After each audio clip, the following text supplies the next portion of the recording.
शासन नमोस्तु शासन जयवंतो वितराग श्रवण संस्कृति।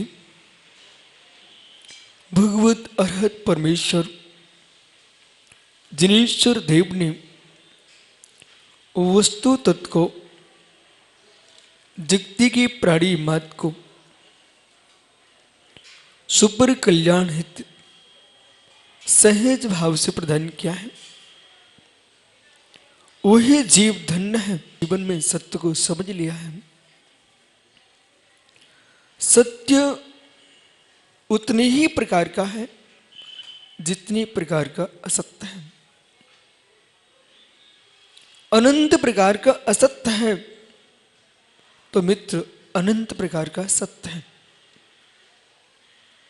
जहां विधि है वहां निषेध है, अस्ति हो नास्ति है। बिना अस्ति के नास्ति संभव नहीं है, और बिना नास्ति के अस्ति संभव नहीं है। जहाँ कसायिक भाव है वह नियम से क्षमा भाव है, जहाँ राग भाव है वह नियम से वैराग्य भाव है। किसकी दृष्टि किस पर है यही आपको देखना होगा। कांटों में पुष्प उगता है, इसमें कोई शंका नहीं है। कीचड़ में कमल खिलता है, इसमें कोई शंका नहीं है। ज्ञानियों, कभी बस परिवार ने नहीं सोचा होगा कि हम जैसे रागियों के बीच में भी बैराग का फूल खिल सकता है।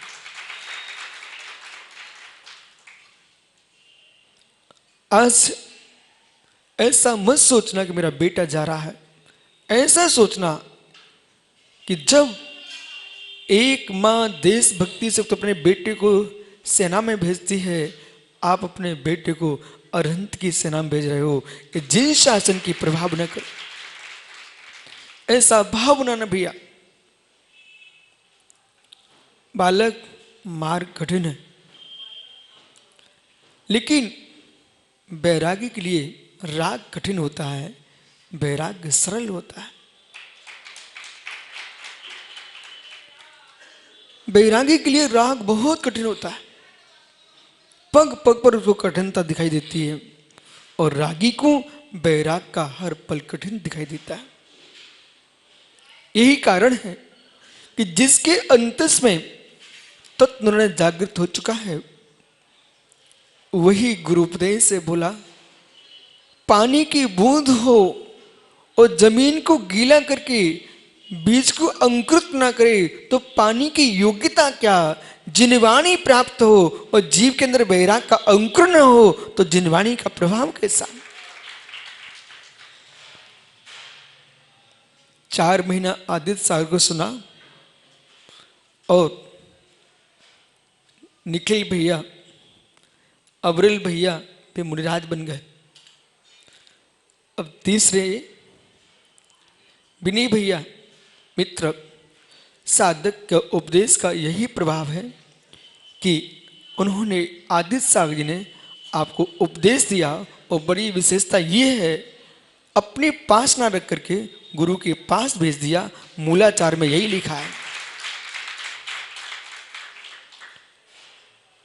चेतन अचेतन जो भी द्रव्य प्राप्त होता है शिष्य अपने गुरु को सौंप देता है। इसका मतलब अचेतन से तात्पर्य धन धरती न समझ लेना। कोई ग्रंथ प्राप्त हुआ है, शास्त्र प्राप्त हुआ है, तो मार्ग में जो भी वस्तु मिलती है वो गुरु को सौंपता है।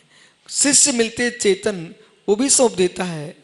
ज्ञानियों, अपने जीवन में यही मंगल आशीष है कि आज बसंत में बेटा तुम आए हो, बसंत जैसे लहराता रहे तुम्हारा चारित्र।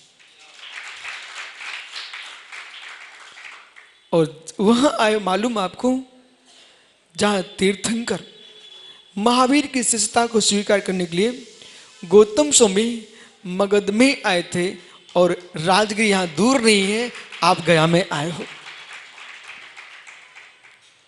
नियोग था, आना था आपको कुंडलपुर, लेकिन ये फल्गु का तट कुछ महत्वपूर्ण है, यहाँ के आदिनाथ ने रोक लिया बेटा। इसलिए सभी स्वस्थ होकर गए, सबकी इच्छा ना बेटे को अच्छा आशीर्वाद दो, और ये कहना कि बेटा छत्राणी का पुत्र अपनी माँ का दूध ले जाके नहीं आता है। जिस मार्ग पर जा रहे हो उस मार्ग से पीछे मुड़ के नहीं आना है। अब तो हमको मोक्ष मार्ग पे आगे बढ़ना है और अरहंत के शासन को आगे बढ़ाना है। यहां पर परिणामों की निर्मलता की व्याख्या करते हुए आचार्य भगवंत कह रहे हैं कार्तिक स्वामी, स्वच्छ भाव अस्वच्छ भाव, स्वच्छ भाव अस्वच्छ भाव। घर में कीचड़ होती है तुरंत पानी से धो देते हो, घर में मैल होता है पानी से धोते स्वच्छ कर लेते हो। ऐसे मित्र मुमुक्षु हृदय में कीचड़ होने लगता है तो जिनवाणी से धो देना चाहिए।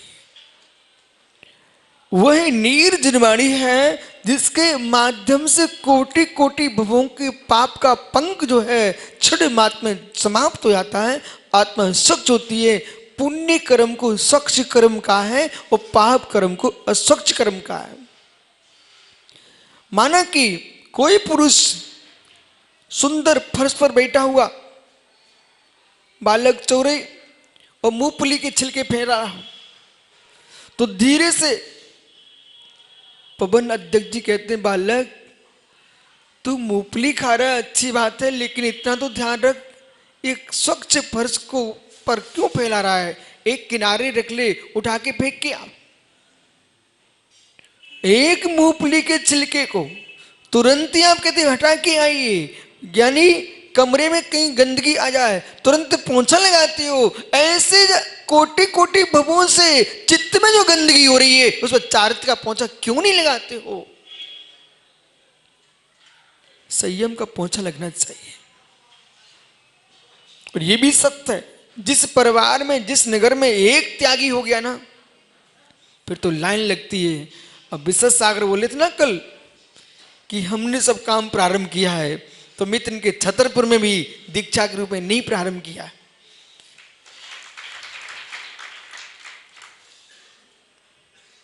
इनके पड़ोसी है, कोई दूर का नहीं है बिनी।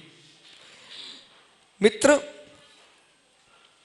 आज बहुत अच्छा हुआ, चतुर्वेद संघ के बीच में तुम आए हो। इधर माता जी हैं, इधर विशद सागर जी, इतना विशाल संघ है और सर्व साक्षी पूर्वकम ऐसी दृष्टि बना के चलना कि मैं अनादि की अविद्या के संस्कारों से लिप्त जो चैतन्य में पंख था उस पंख को बागेश्वरी मां जिनवाणी के स्वच्छ नीर से अपनी आत्मा को स्वच्छ करने का भाव बनाया है। अपेक्षाओं से शून्य जो मार्ग है उसका नाम उपेक्षा मार्ग है। अपेक्षाओं से शून्य जो मार्ग है उसका नाम उपेक्षा मार्ग है, और उपेक्षा मार्ग ही संयम मार्ग है। उपेक्षाओं का आनंद अलग है, अपेक्षाओं का आनंद अलग है। हटाए बिना आनंद आता नहीं, हटाए बिना आनंद आता नहीं, ज्ञानियों हटाए बिना आनंद आता नहीं। प्रदीप भाई मूंगफली का स्वाद चखना चाहता है तो यानी छिलका हटाना पड़ेगा। बादाम का स्वाद चखना चाहता है तो छिलका हटाना पड़ेगा। निध्रुव गाय का आनंद का स्वाद चाहता है तो निर्वस्त्र होना पड़ेगा और राग को त्याग करना ही होगा। जो भूखी अभागी व्यक्ति सीधी बादाम उठाकर के मुख में रखे, मित्र बंदर भी तोड़ के खाता है। उस वृद्ध सागर याद है कि आपको मधुबन में छत पर एक बंदर ने बादाम मुख में डाल ली, इतनी कठोर बादाम निकली, कठोर बादाम निकली, वो तोड़ने की कोशिश की पर नहीं टूटी ना, उसने फेंक दी, फेंक दिए। हे मित्र उसने बादाम को फेंक दिया, थोड़ी देर दूसरा बंदर आया, उसने उठा लिया, पर वो इतनी कठोर बादाम थी उसने भी तोड़ने की कोशिश की, फेंक दिए। मित्र कठोर को छोड़ दिया जाता है। मित्र, कठोर को छोड़ दिया जाता है और मुलायम को तोड़ दिया जाता है। और जब छिलका हट जाता है तब मिगी निकलती है। ऐसी आत्मा के अंदर राग देश मोह का जो प्रपंच है, ये छिलके हैं, इनको पृथक किए बिना अंदर का आनंद आता नहीं है। सामान्य रूप से हर व्यक्ति को दिखता है, आंखों से जो विषय बनता है वो आंखों से ही जानना चाहिए। विषय की गहराई में प्रवेश कीजिए। नेत्रों का जो विषय है वो नेत्र का है, तक ही छोड़ देना चाहिए। नेत्रों के विषय को आप रसना का विषय नहीं बना सकते हो। नेत्रों के विषय को रसना का विषय नहीं बना सकते हो। ये मालूम मैं क्यों बोल रहा हूं? बोले,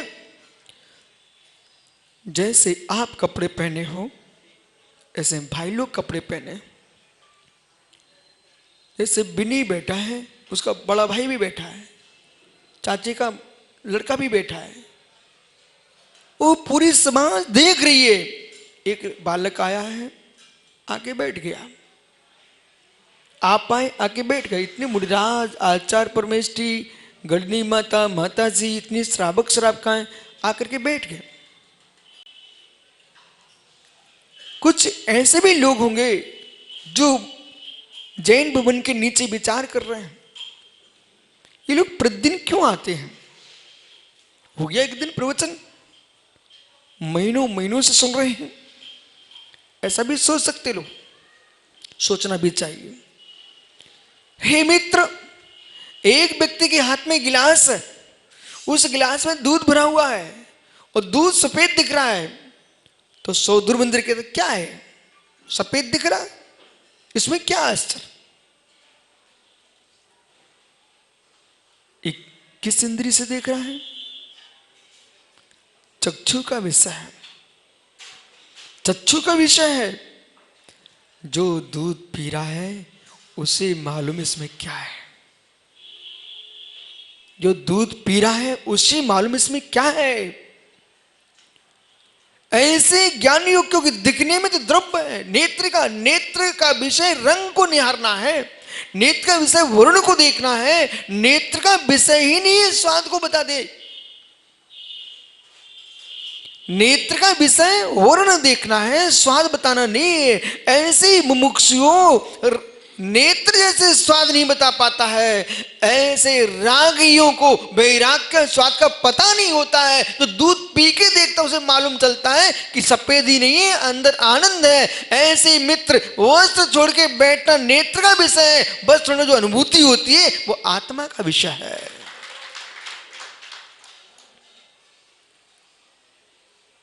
रसना का विषय अलग है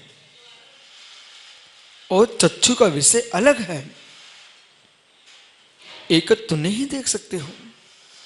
दलदल में खड़ी भैंस, अधिकांश से कितने सूखे स्थान पर भैंस को बांधो, उसका स्वभाव होता है लघुशंका करना, गोबर करना और घूमते रहना। 10 से 8 दिन के अंदर अंदर उसके एक स्थान बांधते रहोगे तो दलदल हो ही जाता है, कीचड़ होती है। लेकिन धीरज दलदल में खड़ी भैंस को देख करके हो सकता है कि वकील विकास नाक छोड़ के निकल जाए। मुझे पसंद बिल्कुल भी कीचड़ नहीं है, मुझे बिल्कुल पसंद नहीं है गंदगी, मैं यहां खड़ा हो ही नहीं सकता हूं। ठीक बेटे, जाओ, वहां खड़े तो नहीं हो सकते हो, वहां खड़े नहीं हो सकते हो। अपने कक्ष में बैठ के केसर का दूध तो पी सकते हो। ओह, समझ में इतनी जल्दी आ गया आपको? भैंस के दलदल को नहीं देख सकते हो, भैंस के लघुशंका गोबर को नहीं देख सकते हो, लेकिन जो कक्ष में बैठ करके ओह काजू किशमिश केसर डाल के जो पी रहे थे वो क्या था गिलास में?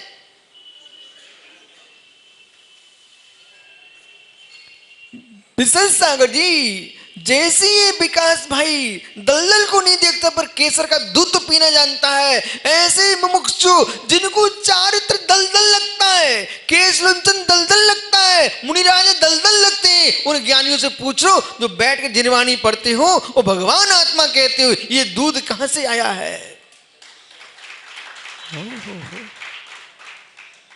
इस समय सार कहां से आया है?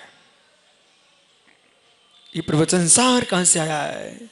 श्री धवल जयधवल महावंदे ग्रंथ आगम कहां से आए हैं? और जिन अरहंत के पास पहुंच के तुम कपड़े पहन करके टोपी लगा नमस्कार कर रहे थे मित्र, ये अरहंत देव आए कहां से हैं? यदि भैंस का दलदल देख रहे थे मेरे मित्र, भैंस की तुमको गंध आ रही थी, भैंस की गंध आ रही थी, तुमको कैसे का दूध मिला कैसे? जिनको मुनि धर्म में गंध आती है उनको अरहंत मिले कैसे?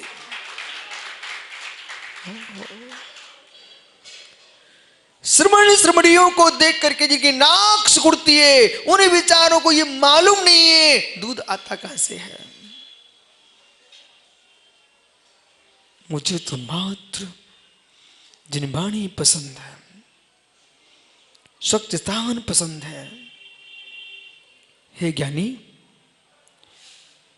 आपको बोध होना चाहिए, चंदन का जो सुगंधित मूठा होता है ना, उसके वृक्ष को भी देखोगे ना तो बबूल जैसा होता है।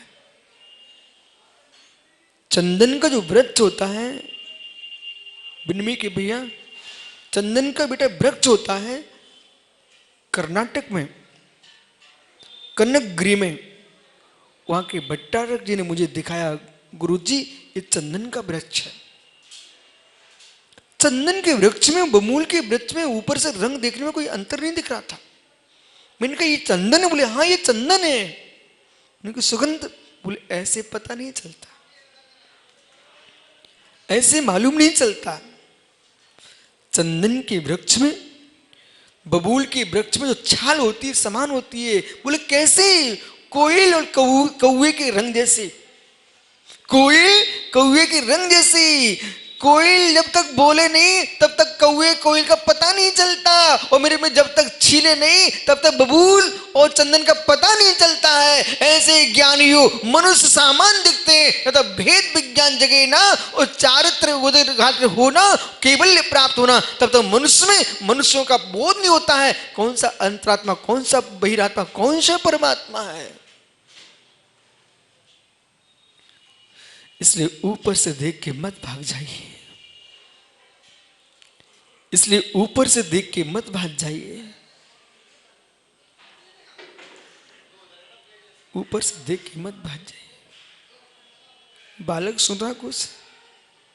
बेटा तेरे दादा दादी, तेरे चाचा चाची सब छतरपुर में महाराज जी महीनों महीनों चौके लगाते थे, कब नंबर आएगा। अब कहना माँ आपने बहुत इंतजार की है पढ़ाने की, अपने बेटे को ही पढ़ा लेकर देना।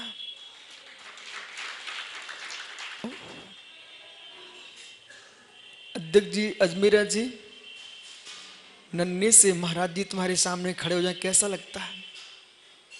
आहा, जब दूसरे के बेटे महाराज जी बन के आते तो तुम खुश होते हो, और जिनका बेटा स्वयं महाराज जी बन के द्वार पर खड़ा होगा उस माता पिता की क्या खुशी होगी। त्रिशला से पूछो, त्रिशला से पूछो, सिद्धार्थ से पूछो, वर्धमान मुनिराज जब आते होंगे तुमको कैसा लगता हो। और चंदन वाला से पूछना कि तुमने महावीर का पड़गान किया तुमको कैसा लग रहा था।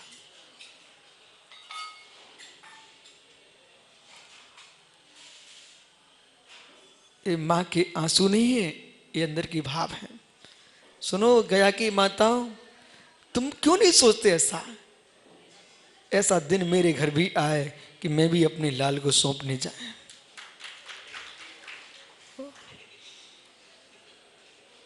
विराजो चंदन का मूठा, एक मूठा जब हाथ में आता है तो आपको कीमत समझ में आने लगती है मित्र। और जहां पर बगीचे के बगीचे हैं पर मालूम, वहां पर ही मैं कनकगिरी जा रहा था, सुब्र साहब आपको याद होगा, कुछ लोग हाथ सेक रहे थे, वहां लकड़ी जला करके ताप रहे थे, सुगंध आ रही थी।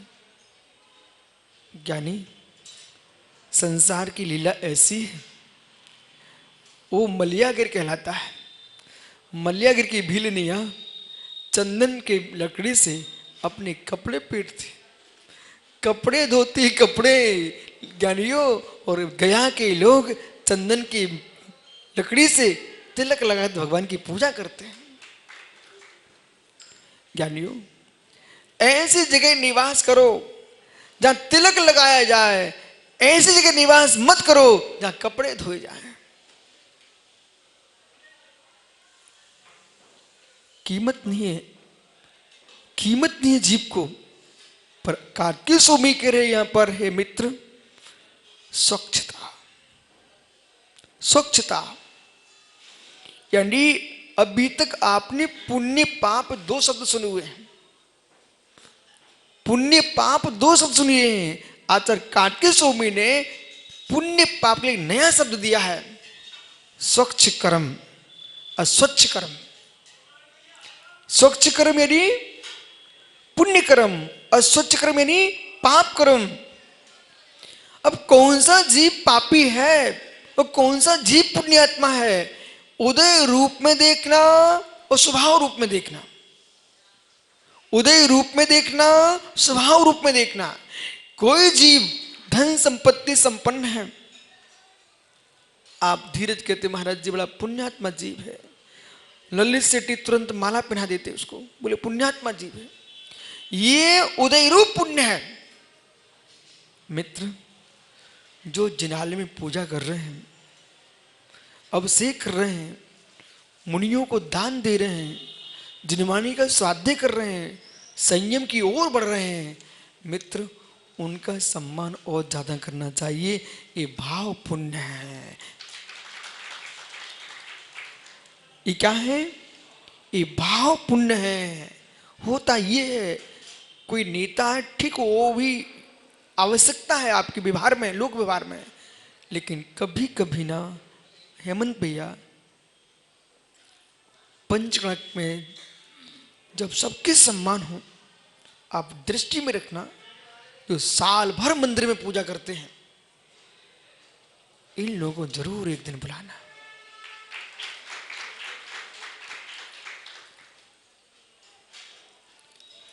मंदिर के अंदर जो वेदियां हैं, मंदिर के अंदर जो वेदियां हैं, उनकी शोभा तो भगवान से होती है, पर वेदियों के सामने मेरे मित्र जो टेबलें लगी रहती हैं, उनकी शोभा इन पुजारियों से ही होती है। कोई माँ, कोई बालक मंदिर में आए, अध्यक्ष जी सबसे कहते हैं कभी डांटूना मत, धुतकारना मत। मित्र, ऐसी जगह मंदिर है जहाँ के अध्यक्ष सोचते कोई दर्शन कर जाए, कोई मंदिर हमारा भरा दिखने लग जाए। आप तो अवभाग्य मनाइए कि मित्र सुबह देखो तो जिनालय में श्रावक मिलते हैं, शाम को तो श्रावक मिलते हैं। यानी यही जैसे किसी के घर की देहरी पर विशेष सागर जी पैर रखते मालूम चल जाता है कि घर किसका है। घर की देहरी पर फटे कपड़े पड़े हुए हैं, वहीं दांतों की लकड़ी पड़ी हुई है, यानी द्वार पे देहरी पर किसी नाक छिनक के पड़ी हुई है। समझ भैया, समझ में आ गया किसका घर है। मित्र, घर की देहरी से घर के रहने वालों को पता चल जाता है, और मंदिर की देहरी से समाज का पता चल जाता है। जिसके घर की देहरी स्वच्छ है, अच्छे लोग रहते होंगे, और मंदिर की देहरी स्वच्छ है, तो मेरे मित्र समाज अच्छी होगी। सब कुछ देहरी से ही तो पता चलता है, सब कुछ देहरी से ही पता चलता है। मुख की देहरी भैया, विशेष सागरी मुख की देहरी, ये अधर है, अधर। महात्मा साम्य सागर जी, मुख की देहरी, तुम्हारी मुख की देहरी अधर है, इन ओठों के हिलते ही पता चल जाता तुम्हारे भीतर क्या हो रहा है। इन ओठों के हिलते ही मालूम चल जाता तुम्हारे भीतर क्या भरा हुआ है। जैसे आदमी बोलना प्रारंभ करता है, उसको 1 घंटे बोलने की आवश्यकता नहीं है। मेरे मित्र, माँ आप लोग खीर बनाते ना, तो खीर पकी कि नहीं पकी, तो पूरे मटकी में, बटलोई में हाथ डाल के देखती ना, पकी कि नहीं पकी। अगले दिन बनाने के लिए हाथ नहीं बचेगा। भैया बस वाले गेहूं के बोरे भरे रखे हुए हैं भैया, तो उसमें बोरे सिले हुए हैं, तो आप उसमें हाथ डाल के देखते हो गेहूं अच्छे बढ़िया कि खराब है, कि परखी डालते हो? परखी डालते हो ना। एक परखी डाल करके तुरंत निकाल के पता है वो गेहूं कैसे हैं। ज्ञानियों, जैसे परखी से पूरे बोरे के गेहूं का पता चल जाता है, और एक चावल चम्मच में लेकर के निहात देख लेते हैं कि खीर पकी कि नहीं पकी है, ये मालूम चल जाता है। ऐसी व्यक्ति के मुख से एक वचन निकलता है, एक वाक निकलता है, इसके भीतर का पता चल जाता है वक्ता कैसा है, क्या बोलने वाला है, क्या बोलने वाला है। इसलिए प्रदीप, वचनों की कीमत नहीं है प्रदीप, वचनों की कीमत नहीं है प्रदीप, ये वचनों की कीमत नहीं है। वचनों की कीमत बढ़ाने वाला कौन है? आटे में घी लग जाए, अभी थोड़ा रुको, समय है, मुख में पानी मत लाना। आटे में ललित भैया घी लग जाए, ओह पराठे की लोई में घी लग जाए, मोन लग गया, खसखसे पराठे बन जाते हैं। घी के लगते ही आटे की कीमत बढ़ जाती है, घी के लगते ही आटे की कीमत बढ़ जाती है। और मित्र, भावों का घी लगने से ही वचनों की कीमत बढ़ जाती है। एक बैरागी का सम्मान, उसके वचन लोग क्यों सम्मान कर रहे हैं? बैराग का मोन लग गया तो माता पिता भाई बंधु ये सब के सब उसको सम्मान से देखने लगे। बोले क्यों? याद करो, यानी याद करो अपने जीवन में, आपके नगर की दो बिटियां आरका बन गई ना, मंदिर में दो तस्वीरें टंगी हुई हैं। ओ अमित गति के पप्पा जी छुल्लक जी बन गए ना। मित्र, अलग से जिनको तुम देखना नहीं अच्छा समझते होंगे, जब त्यागी बन जाता है तो मेरे मित्र मंदिर में तस्वीरें लग जाती हैं। सोचिए ये किसने बनाई तस्वीर, किसने लगवाई? मित्र, व्यक्ति के भावों के बदलते ही श्रद्धा बदल जाती है, श्रद्धा बदल जाती है। टंकी में रखे आटे को देख करके दो दूर खड़े होते हैं, उसे भी देखते हैं लोग, और जैसे ही लोई बनते ही और पराठा बनते ही पाटनी पंडित कहता हाँ लाओ, गरम गरम लाना। घी पड़ते ही मेरे मित्र उसकी पर्याय बदलते ही उसकी कीमत बढ़ गई, पराठा शब्द बन गया, पूरी शब्द बन गया है। ऐसे ज्ञानियों, अपने घर के जीव ही जब चारित्र के तबे पर आते हैं और पक्के आते हैं तो भगवान महावीर बन जाते हैं। तब मैं दुनिया कहती तीर्थंकर महावीर की जय हो। वचन की कीमत नहीं है, वचन में पराठे में मौन लगना चाहिए और वचन में भावों का मौन लगना चाहिए। वही प्रवचन है, वही प्रवचन है जो भावों से भरा हुआ, भीगा हुआ है। सुनने वाली वैराग में झूम जाए। जब रागी की वचनों से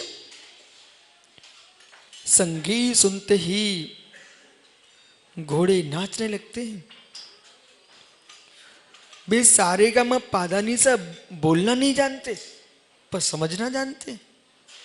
नन्हे से बच्चे गेट पर खड़े होते हैं, बाजे बजते हैं तो नचने लगते हैं, उन्हें भी ताली बजाना बनते लगता है। ओह, नन्हे से बच्चे आवाज सुनकर के बैंड की आवाज से नाचने लगते हैं। शब्द युद्ध करा देते हैं, शब्द युद्ध करा देते हैं, शब्द भगवान बना देते हैं। शब्द की महिमा तो देखो। मुनिराज का आहार चल रहा था, प्रदीप भैया, मुनिराज का आहार चल रहा था और नीचे से शब्द सुना उन्होंने, अनंत नाम सत्य, सिद्ध नाम सत्य। क्या हुआ? मैंने तो कुछ बोला ही नहीं भैया आपसे और आप तो यूं करने लग गए।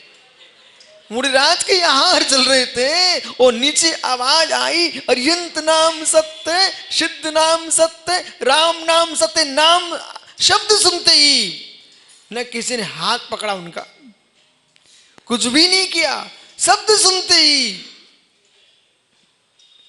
हे शब्द तेरी महिमा तो देखो। इधर मुनिराज ऋषभ यूं लिए बैठे थे ऐसे, और जैसे ही नब्दा भक्ति श्राव कहते, हे सोमी, मन शुद्धि, वचन शुद्धि, काय शुद्धि, आजल शुद्ध है, अंजलि छोड़, मुद्रा छोड़ करके अंजलि लगाइए। ये शब्द बोले तो उसने उठाया भी नहीं, अपने आप खिसकती अंजलि, ये देखो, ये देखो, अंजलि लग गई, मुद्रा छूट गई। शब्द की महिमा तो देखो।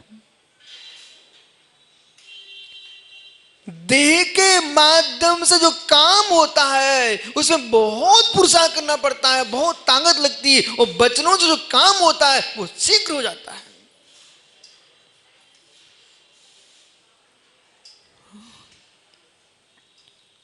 ज्ञानी प्रदीप भाई, ये पीछे एक लड़का खड़ा हुआ है, इसे उठा के बिठा देना। ओहो प्रदीप, इसको उठा के बिठा देना भाई को। ज्ञानी ऋषभ बैठ जाना, ऋषभ बैठ जाना। ओ ज्ञानी, आप नहीं उठा पाए, नहीं बिठा पाए, या बोलते ही वो बैठ गया।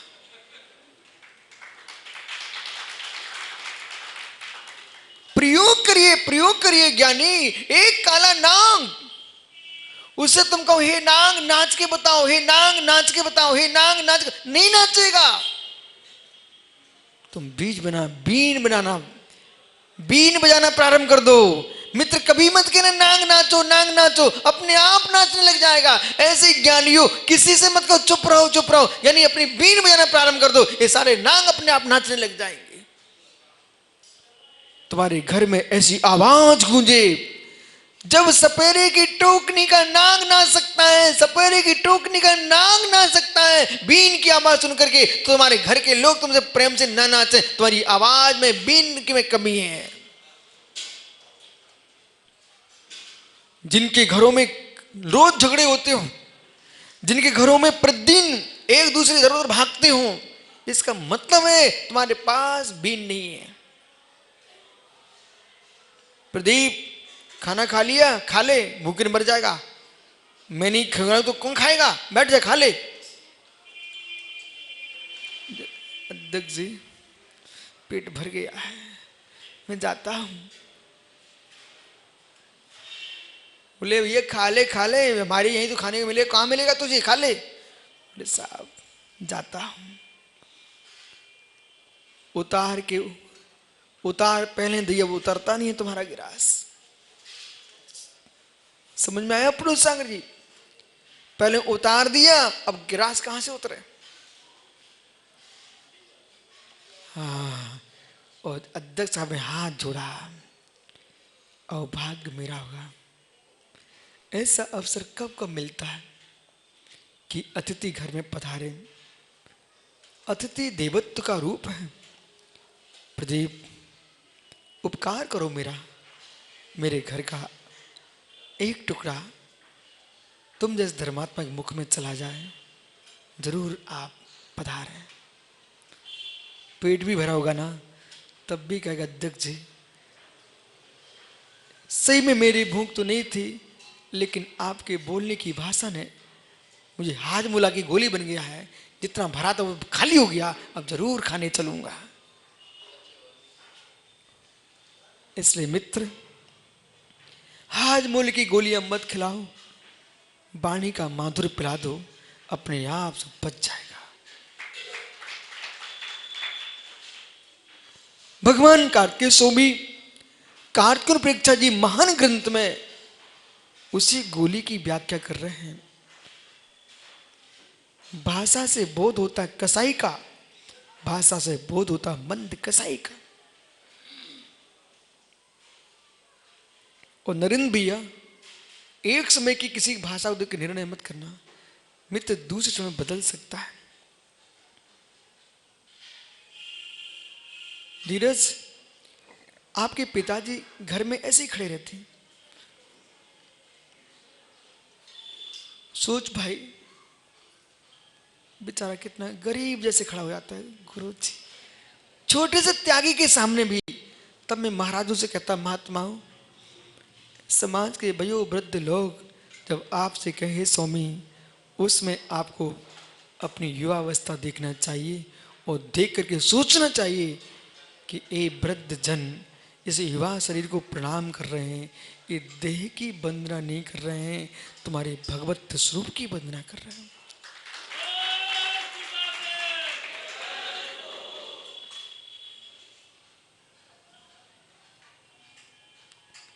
बताओ, पक्का? मैंने छतरपुर में चातुर्मास किया। विश्व सागरी आप नहीं थे, वो आपको मालूम है, जब मैं पहली बार आपके छतरपुर आया था तब मैं 19 साल का था। आपको मालूम है, माँ तो 19 साल का था। इनके छतरपुर में चातुर्मास करने गया, मतलब गुरु जी के साथ गया। उस समय चातुर्मास करने गया, तब भी छोटे ही था। अध्यक्ष जी कहूं, जब ये लोग मुझे ले गए 96 में, ललितपुर से, जबलपुर से ले गए, छतरपुर समाज। और जब जबलपुर से लेके गए, एक जगह इन्होंने आहार कराया, पूरे समाज की माता बहनें आई। अब बुंदेलखंडी में कहने लगी, क्या है भैया, ये लड़का जैसे महाराज के पीछे इतने दूर तक तुम गए, सब छोटे से तो हैं। अब मालूम वो महाराज भूल गए, भैया छोटे से लड़का आए हैं, इसलिए इनकी सेवा में कमी नहीं करियो। अध्यक्ष, मंत्री, समाज पाटनी जी, जब तक पाटे पे चटाई ना बिछ जाए घर नहीं जाए, घर नहीं जाए। बोले महाराज, हम विराग सागर से अमानत लेके आए हैं, हम तो सुला के जाएंगे। हम कि आप जाओ ना। बोले हम तो, आप पहले चटाई बिछ जाए फिर हम चले जाएंगे। मित्र, एक दिन अंतरा आ गया, पूरी कमेटी आके बैठ गई। मैंने कोई काम है क्या? बोले नहीं महाराज जी, अंतरा कैसे आ गया? जिस जैन समाज में त्यागियों के प्रति, मित्र, ये दिगंबर जैन समाज इतनी श्रीमान धीमान क्यों है? इनको अपने भगवान और भगवान जैसे गुरु का बहुमान है, इसलिए श्रीमान है। जिस समाज में अरहंत देव, वीतरागी वाणी और जिन देव जैसे निर्गंत गुरु के प्रति बहुमान है, उस धनवान क्यों नहीं होगी? चारित्रवान है। कल आपको बुरा लगा क्या? नन्हे नन्हे बच्चे ऐसे पड़गान कर रहे थे। दुनिया के लोग सोचते हैं बूढ़े तक, अब महाराज जी आ गए, व्यवस्था करना पड़ेगी। और गया के बच्चे चौके लगा लगा करके वो नाच रहे हैं, बैंड बजा रहे हैं। इसलिए ज्ञानियों, जिस समाज के अंदर धर्म धर्मात्माओं के प्रति और अपने बुजुर्गों के प्रति सम्मान है, उस समाज में मेरे मित्र कभी भी दरिद्रता प्रवेश नहीं कर सकती। और जिसके घर में क्लेश प्रारंभ हो जाए, वह संपत्ति टिक नहीं सकती। धीरज, सब जगह समाचार भेज देना। जिसके घर में क्लेश है वह संपत्ति टिक नहीं सकती। और जहां साधुओं का, भगवंतों का, अरहंतों का, निर्गंतों का सम्मान है, बहुमान है, वहां दरिद्रता पैर रख नहीं सकती। बोले क्यों? बोले क्यों? ललित पाटनी जैसा लंबा आदमी तुमने गेट पर खड़ा कर दिया है, बोले घर में कोई प्रवेश ना कर पाए। तो कौन घुस पाएगा तुम्हारे घर में? ऐसे जिस व्यक्ति ने अरहंत देव की निर्गंत की जिनवाणी की भक्ति का छड़ी खड़ी कर दी हुई है, वह दरिद्रता प्रवेश कैसे कर सकती है?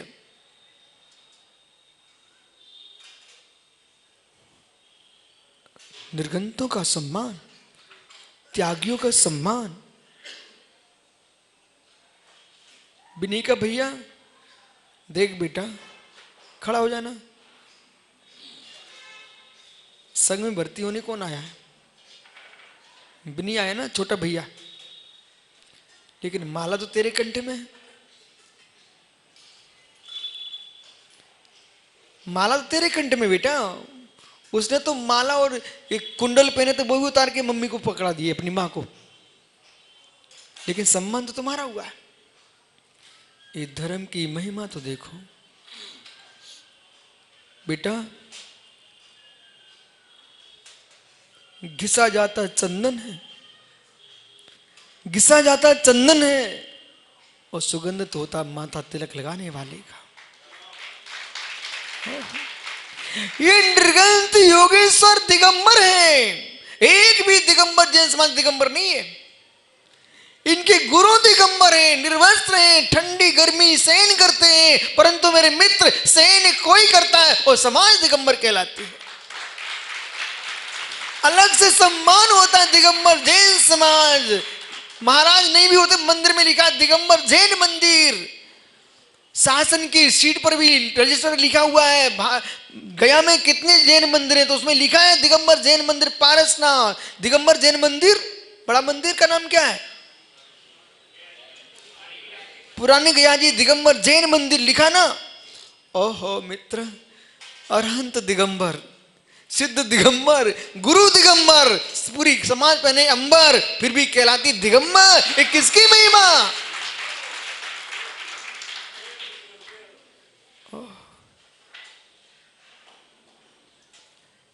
जितने मुनिराज यहां पर है ना, इनके माता पिता ऐसे रोते हैं।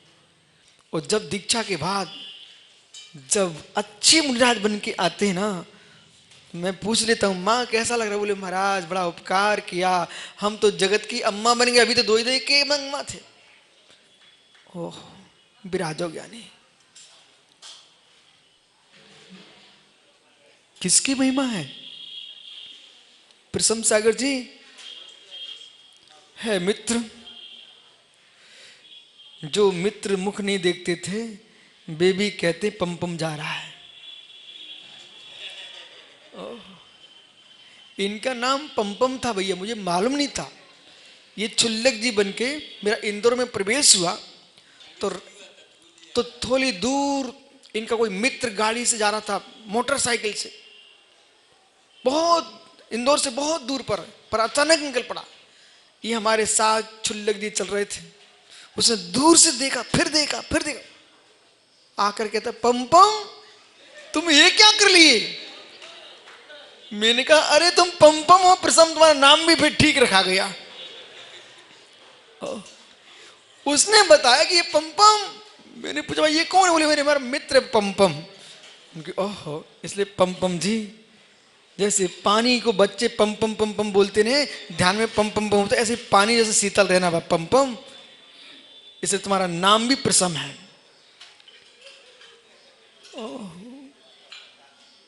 यहां पर क्या कह रहे हैं? सवत्तम पिय बेड़म। जगदीपुर कोषाध्यक्ष जी सुनो, एक विद्या बताएं आपको। खाली तो नहीं हो, भरे हो, तो फिर क्यों बताएं? क्या नहीं है? देखा, फिर भी कह रहा, फिर भी बता दो भैया। कोषाध्यक्ष जी, ये पापड़ीवाल जी है ना, त्रिलोक चंद जी, जगत में कोई भी जीव हो, इनसे कहना खोलो जेब खोलो तो कुछ नहीं देगा आपको। प्रेम से कहना धन्य हो आप, आपकी चर्चा तो स्वर्ग में भी हो रही होंगी, आप तो दानवीर हो। मालूम, ऐसे फुलाना कि बेचारे की जेब पिचकी भी होगी ना, वो फूल जाएगी।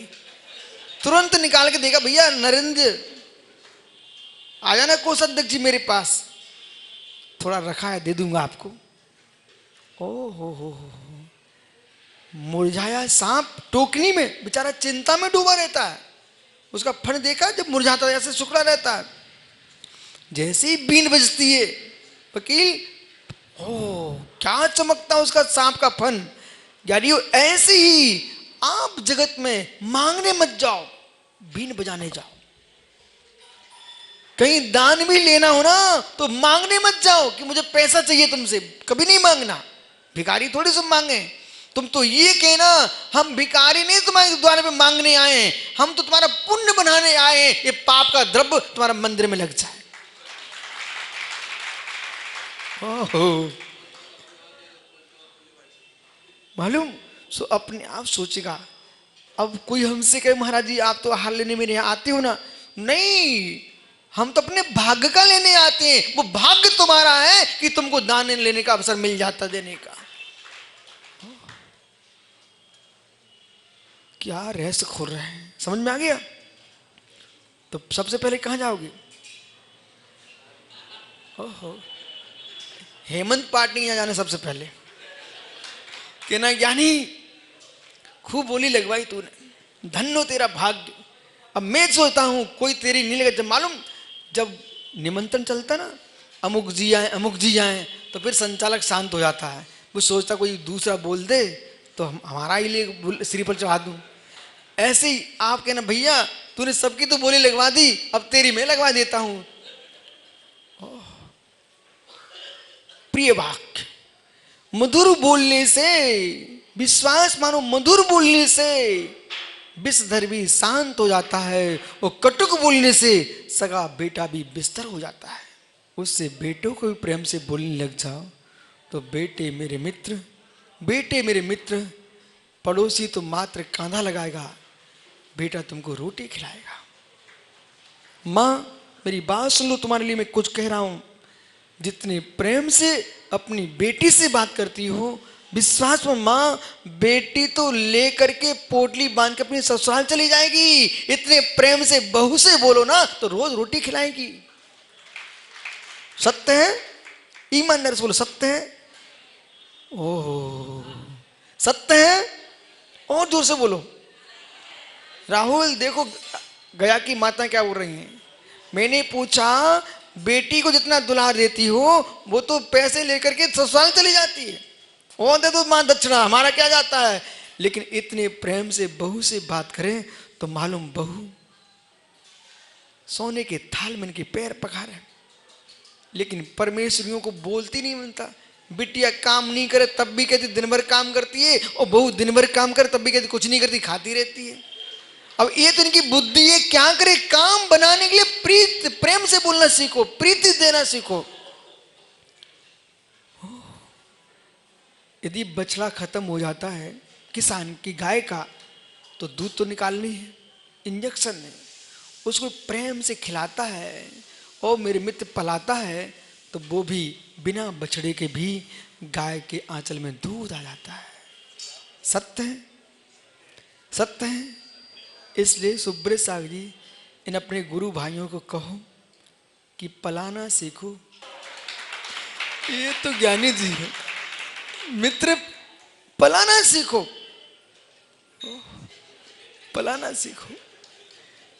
पानी के छींटे मारो और मेरे मित्र पलाते जाओ तो बिना बछड़े के भी दूध भर जाता थनों में। ऐसे मित्र कंजूस से कंजूस आदमी को पलाना सीखो, वो भी तुमको दान देने लगता है। और मित्र कठोर से कठोर आदमी को पलाना सीखो, वो मीठा बोलने लग जाता है। ओह पलाना सीखो। राजेश भाई तुम तो मौका ही खोजते हो, कब बोलूं।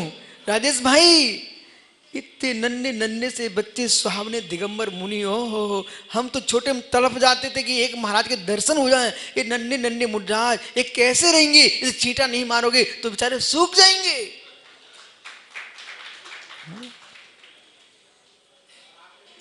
तो अभी तो मालूम ये बहुत अच्छा लग रहा है मालूम कि आहार करने वाले आहार करा रहे हैं, उसे परिणाम क्या निकलेगा।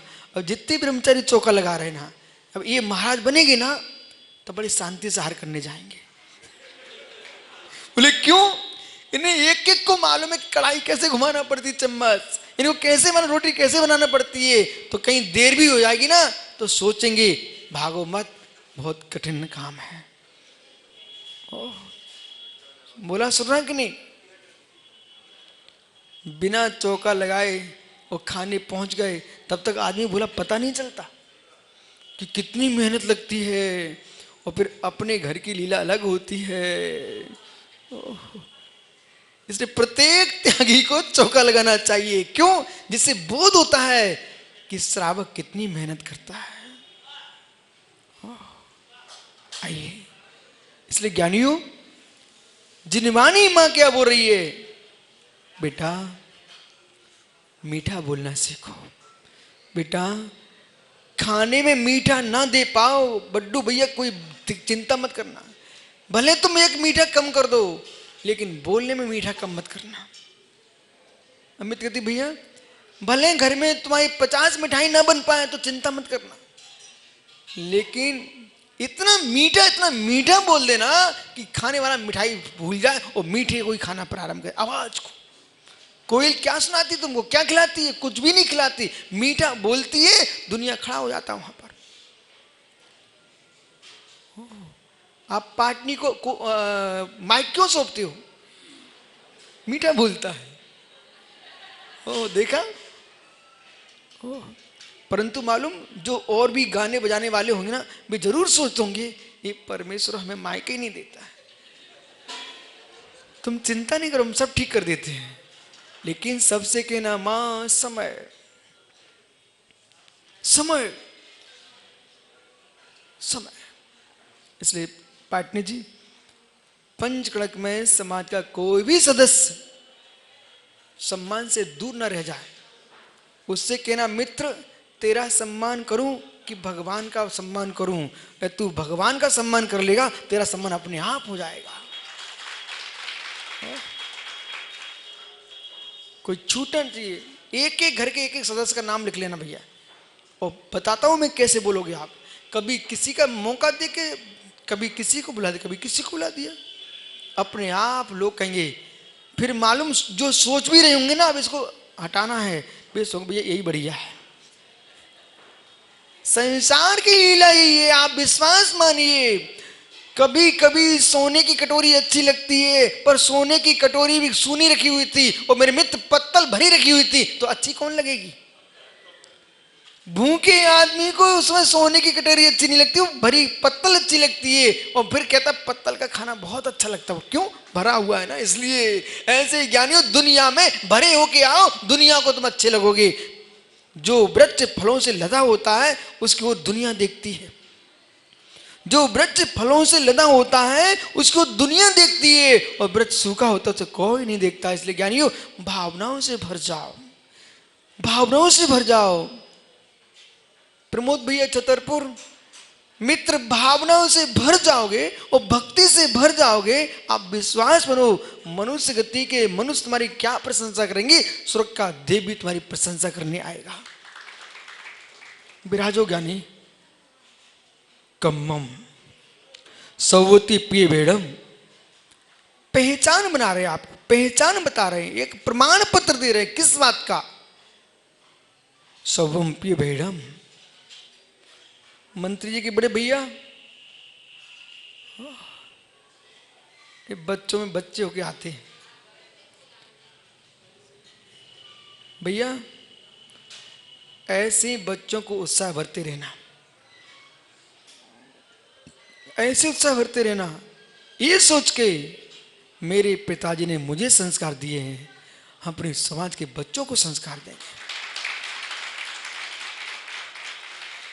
क्योंकि तुम्हारा भाई हमसे एक दिन बोल रहा था, मंत्री छोटा भैया है ना, वो बोल रहा था एक दिन मेरे से, बोले महाराज जी नगर में कोई भी साधु महात्मा आते थे, पिताजी हम लोगों को कहते थे महाराज जी के पास जाओ,